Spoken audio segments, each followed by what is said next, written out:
بسم الله الرحمن الرحیم. دا ګوره یو زنانه یې داسې په بلیډونو باندې کټ کړی. دا وګوره وښایه ورته لاسونه چې ما څه تاسو په ریکارډینګ کې لاسو. دا وګوره دا یې ورته اور ورکړی. اور چې شی ورکړی دغې ته اور هم ورکړی ورته په بېټراول دې سوی و. او نور دا وګورو بیا به خلک یي چې مطلب دا دروغ دی. دا وګورو دا یې په بلیډونو باندې وهلی و. دا تاسو په چی باندې وهلی و؟ په بلیډونو. دا تاسو څنګه وهلی و؟ دا مونږ بس په تریو ورته راوختلو مو بس مو وهله په تاسو به وهله پې. او تاسو څو کسان یو؟ اووه کسه. مذهب هم کم یو دی؟ د بېدینه مذهب هندوان یو. هندوان یو. د دې سره تاسو څو کاله وشو چې تاسو دې سره یې؟ یو نیم کال. دې ته څه وجې نه راغلي یو تاسو؟ دا بس دا کویدنې چې وشوله بس د هغه ورځ نه څو ورځې مخکې. خیر ده توره چې کله بیان وکړي بیا به وروسته ګورو چې دا دروغ یې که رښتیا یي. چې کویدنه یې وکړه څه وجې چې کویدنه یې وکړه چا خوښه شوې وه ده که څنګه؟ نه بس دا خپله کې سره په ضد و ورونه سره چې ده یو ویل چې مونږ به یې کوو بل چې مونږ به یې کوو. بیا بس دا چې دا که ورورې کویدنه وکړه بس چې د بل کوله بس هغوی ته چې ما ورره بله ورره مې وکړه بس هغه یې نه وکړله. بس دا داسې چل پوه شو. داسې او تاسو په دا کور کې اور لګوو. دا زنانه نه و دا خو موږ په سکرین نه راوالو. دا کور کې اور تاسې څنګه لګوو؟ دا کور کې تاسو لمبې جوړې کړو اور لګوو؟ بس دغه به چې په کور کې دغې سره به چې چا ضد وکړو بس اوس دغه دماغو کې داسې کړه چې راغلی څوک خبره وکړي آیا دغه دماغو کې لاړه شي بس بس ده وایي چې دغه چار به نن داسې کېږي بس بیا هغه مونږ هسې وکړو. بیا تاسو وکړو. دا کور کې اور تاسې لګوو؟ دا په کومه طریقه باندې لګوو تاسو؟ بس دا مونږ داسې لګوو چې بس مونږ ته به خوند راکولو. دې اور به خوند درکولو. نو دغو له خو تاسو ډېر تاوان ورکړو که نه؟ کپړې غریبانو دومره کپړې نشته چې دا کپړې واچوي. کپړې ته ختمې کړې، کور هم ورته وسو، مال حال هم ورته تباه کړو. او تاسو نورو دمګرو ته چېرته حاضر شوي یې؟ نه. بل دمګري ته حاضر شوي وو؟ نه ترورې بل دم هغه نه شو خو. دا اوس وګوره بیا به دا صرف دا ویډیو موږ دغې لپاره ښیو چې بیا بعضې خلک وایي چې را دغو ډاکټري مسله و. نو دا روحاني و. دا ګوره پیریان دي، دا د خبیث بچي دي او دا یې پېټراول پې اچولي. دا وګوره مکمل یې خوسا کړي. دا وګوره داسې غونډه علاقه. دا وګوره رایوله. تاسو ورته څو کاله تېر کړل؟ مونږ یې نیم کال. اوس په تاسو موږ ته څه فیصله کوو؟ بس مونږ ته داسې تاسو ته اوس وکړه چې مونږ ته اخلاص شو ته اخلاص شي. او که تاسو دوکه وکړه را سره بیا بیا مونږ دلته درولي چې څه سزا وي ده مونږ. تاسو موږ له سزاګانو خو کتلي دي که نه؟ بلکل. موږ سزاګانې څنګه دي؟ بس کرنټونه خلکو ته ورکوو.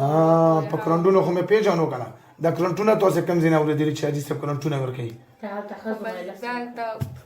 ته ما ګڼې تا چې ویل مونږ دغه کې وو زیر ته په دغه کې وې؟ دا بس د لاس تا چې لاس په کېږدو مونږ دغه کې وو چې تا وایي چې حاضرېږه په حاضرېږه. خو بس مونږ خطاګ یو پسې. نو دغه زندګي تاسو تباه او برباده کړه. دا به اوس څه کوي؟ دا خو خوشحاله مکمل بویونه تیځي. بس دا خو تاسو چې دغه ځای نه لاړ شئ دا بیا سیزو کور کې بیا مسلې جوړو بیا لانجې جوړو. دوکې کوو تاسو که نه؟ بس بیا به نه کوو. نه به کوو؟ څه نو داسې توبه وباسو. دلته ودرئ. دوکه ده واده ده. څرنګه واده ده؟ دغسې واده دی بیا به نه راځو. سزا دې ولیده؟ دې نه به یو پلسه در سره سخت ظلم کوم. که دا ښځه به زه څلوېښت ورځې بعد راغواړم که دې په ښځې په بدن کې معملي زخم و بیا به زه تاسو مور و پلار وژنم. صحیح ده. د څو کسو واده شوه؟ اسلام کې داخلېږو؟ مسلمانېږو؟ مسلمانانو له خو بیا تکلیف نه درکوو؟ د زړه نه کلمه تېره کړو. اعوذ بالله من الشیطان الرجیم. أعوذ بالله من الشيطان الرجيم. بسم الله الرحمن الرحيم. بسم الله الرحمن الرحيم. لا إله إلا الله محمد رسول الله صلى الله عليه وسلم. من ووارا مسلمانان شو وادا کو په قسم باندې الله په ذات باندې دین آباد دې خورکېتا نور تکلیف نه ورکو. زندګۍ ته به تکلیف نه جوړو. خپل ژوند ته به پریدو. رشتې ته به پریدو. کور کار ته به پریدو. که دوکام کړی وه بیا به په سزا وژنم. واده شوه؟ دوکه خو نه ده؟ راکړه وادې لاس واچو غوڅ راګوت شابه اوس ما په مخکې ټاټ راوځو ته شابه زور سره چې مخ ورته بربند نه کړو. ورکړو زور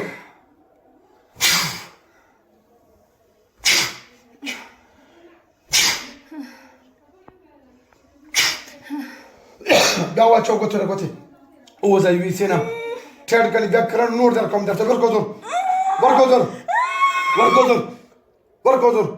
ورکوزر وځي نه خوږېږي دا پیالې به زور راسي هله نوم مه اخله څنګه شو بدن دی وایي مې شکر الحمدلله شا شوې بدن خو دروند نه دی مخ مې نه کولوئ دا زنانه چې کم د سر والا ویښته دي دا یې ته مکمل کټ کړي دلته په سر باندې ویښته نشته تقریبا عمر څومره عمر به 10 کاله نه 15 14 کاله عمر ها 14 کاله عمر دی دغه زنانه او دغه په سر باندې ویښته نشته جنات ته مکمل کټ کړي دومره د خبيث بچی دي دومره سخت ظلمونه کې وروز یې نشته وروز یې چې ها وروز یې ته کټ کړي سترګو باندې ته کټ کړي او د لاسونو غوتاسو الډي ولیدل چې بدن یې سوي ده خیر نه خوشاوند نه دا اوس مونږ صرف دومره خایو چې بس خولي خایو دا نور بدن چې کم دی دا یې ورته مکمل شوی خو دا ستر عورت دی دا موږ ته نشو خوی دا خبيث جنات دومره سخت ظلم کوي شي بس